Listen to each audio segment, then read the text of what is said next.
Imagine a patient comes to the hospital showing symptoms like fever, redness, swelling, etc.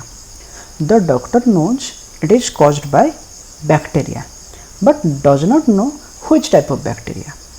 So, before selecting an antibiotic, the bacteria must be identified. So, to identify the general nature of the bacteria, one of the fastest and most important method used in the microbiology is called as gram staining. The process is called as gram staining. In this video, we will learn the complete gram staining technique, its principle, procedure and mechanism. The first step is to collect the specimen from the patient. The specimen may be throat swab, blood sample, urine sample or pus sample. The sample is sent to the microbiology laboratory. Before the culture tests are available, gram staining provides rapid information about the type of bacteria present. Gram staining was developed by Hans Christian Gram in 1884. While studying the bacteria in the lung tissue of pneumonia patient, he observed that some bacteria retain a violet color stain where others did not. This observation led to the development of gram staining technique. Gram staining is a differential staining technique used to classify bacteria into two major groups. One is gram positive and one will be gram negative. The technique consists of 6 steps. The first step is to prepare a bacterial smear. Smear means to mount the bacteria on a slide. So, the bacteria smear is prepared on a clean glass slide and it is heat fixed. The second step is to add the primary stain, which is called as crystal violet.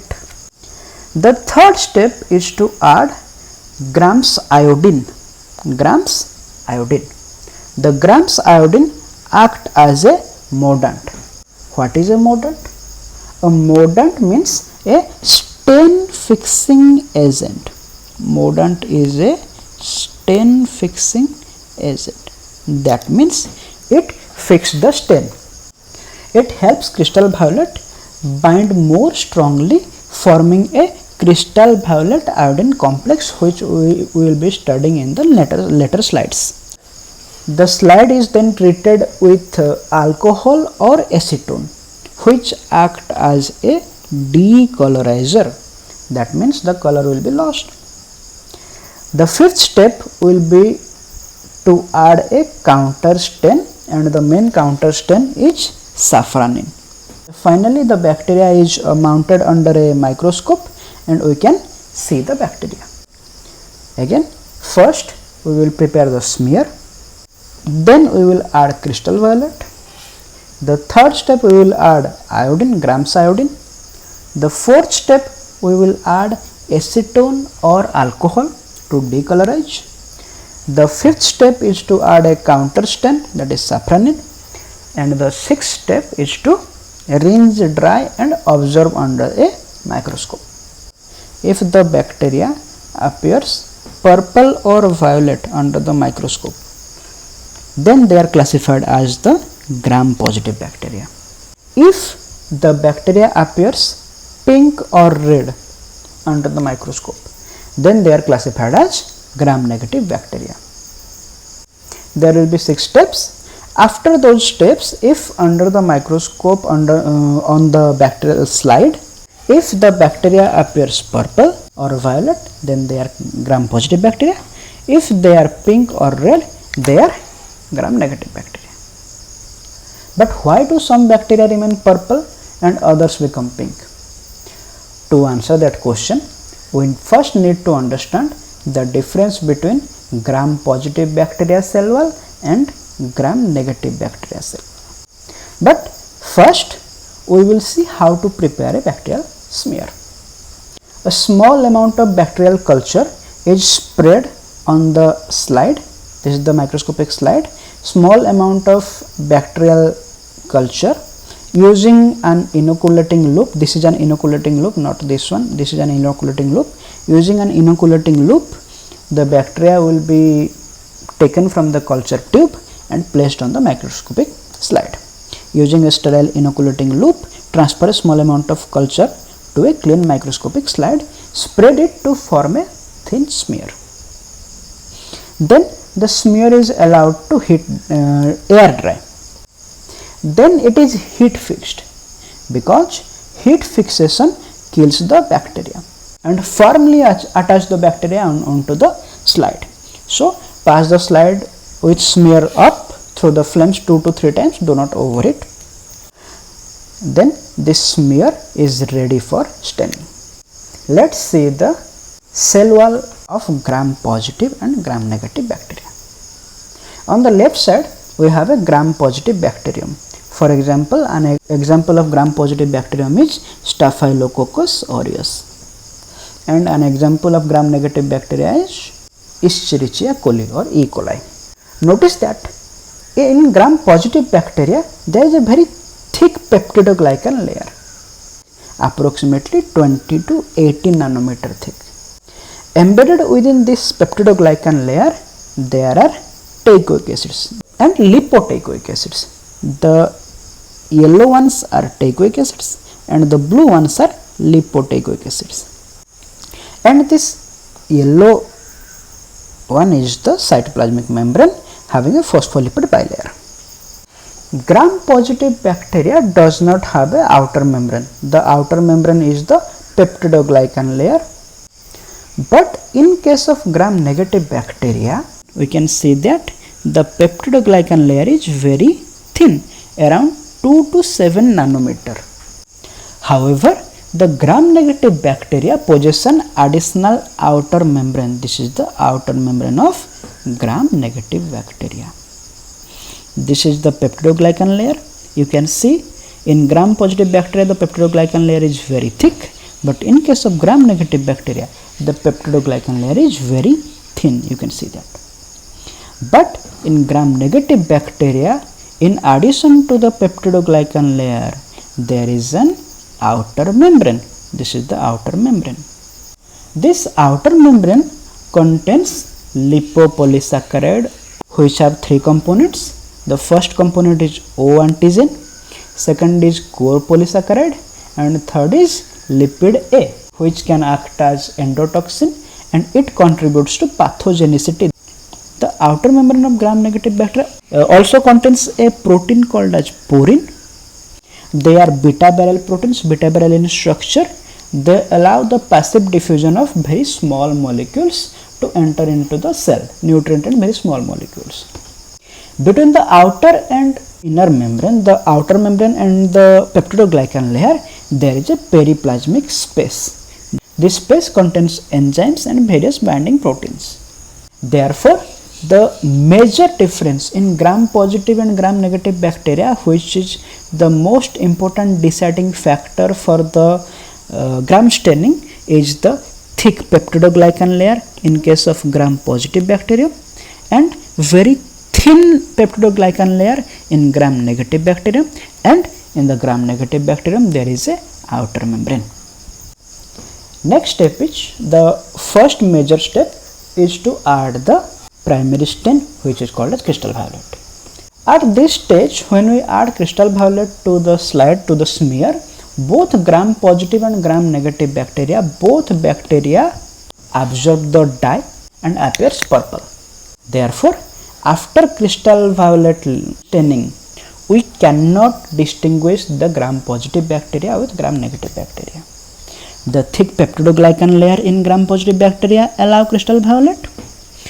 The outer membrane of the gram negative bacteria also allow the crystal violet stain. So there is no difference. If we see under a microscope, the gram positive bacteria also appear violet and also gram negative bacteria also appear violet. Then the second step is adding the grams iodine. Crystal violet react with iodine to form a large crystal violet iodine complex or CVI complex. This complex is much larger than crystal violet, so this complex become trapped within the bacterial cell wall. So it is much more difficult for crystal violet to escape from the bacterial cell.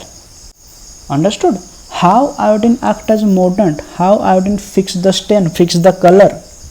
Because iodine react with crystal violet to form a crystal violet iodine complex. This complex is larger in size, so it is difficult to escape from the bacterial cell wall. Then the most important part, the most important step of this gram staining procedure is the decolorization step. We can add alcohol, we can add acetone. In case of gram positive bacteria, alcohol dehydrate the peptidoglycan layer. That means the peptidoglycan layer shrink and traps the CVI complex or crystal violet iodine complex. Therefore, the CVI complex trapped inside the peptidoglycan and remains in that layer. So the gram positive bacteria remains purple. But in case of gram negative bacteria, alcohol dissolve the outer membrane.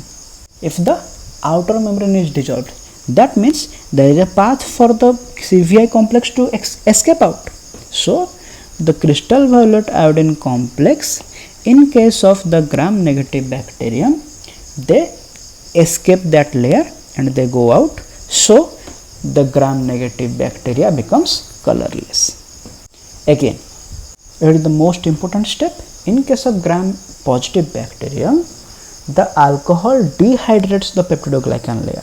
So the peptidoglycan layer shrinks. The peptidoglycan layer shrinks and the crystal violet iodine complex, they are trapped inside the peptidoglycan layer. But in case of gram negative bacterium, the alcohol dissolves the outer membrane. The outer membrane gets dissolved. So the crystal violet iodine complex, they cannot be retained inside the layer. So they get out and the gram negative bacteria becomes colorless. This single step determines whether a bacterium will be classified as gram positive or gram negative. This is the most important step. Then the next step, adding a counterstain, that is called as safranin. After decolorization, gram positive bacteria are still purple, but gram negative bacteria are colorless. When safranin is added as a counterstain, safranin enters into the thick peptidoglycan layer, yes, and safranin also enters into the peptidoglycan layer, cytoplasmic membrane and the outer membrane, whatever that is remaining after the decolorization step. Since gram positive bacteria are already dark purple, so safranin cannot be noticed. The crystal violet masks the presence of safranin in case of gram positive. But because gram negative is colorless after the decolorization step, when we stain it in safranin, it becomes pink or red. Both are absorbing safranin, but in case of gram positive bacteria, as this is already purple, so the safranin color cannot be seen. But because the gram negative bacteria is colorless before this step, so when we add safranin, the gram negative bacteria becomes red or pink under the microscope. Now we can understand the result why we observed either purple or violet color or pink and red color. Gram positive bacteria appears purple because they retain the crystal violet iodine complex. Gram negative bacteria appears pink or red because they lose the crystal violet iodine complex and absorb safranin.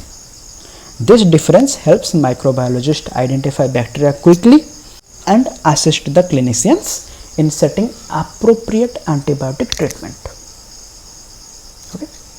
Again, there are 4 steps. First, adding crystal violet. Second, adding iodine. Third, adding a decolorizer, that is acetone or alcohol. Fourth, adding safranin. And 2 additional steps. The first step, that is preparing a bacterial smear before adding crystal violet, and after adding safranin both the slides are washed and they are observed under the microscope. Okay, if you found this explanation helpful, don't forget to like, share and subscribe to the Red Master Biology.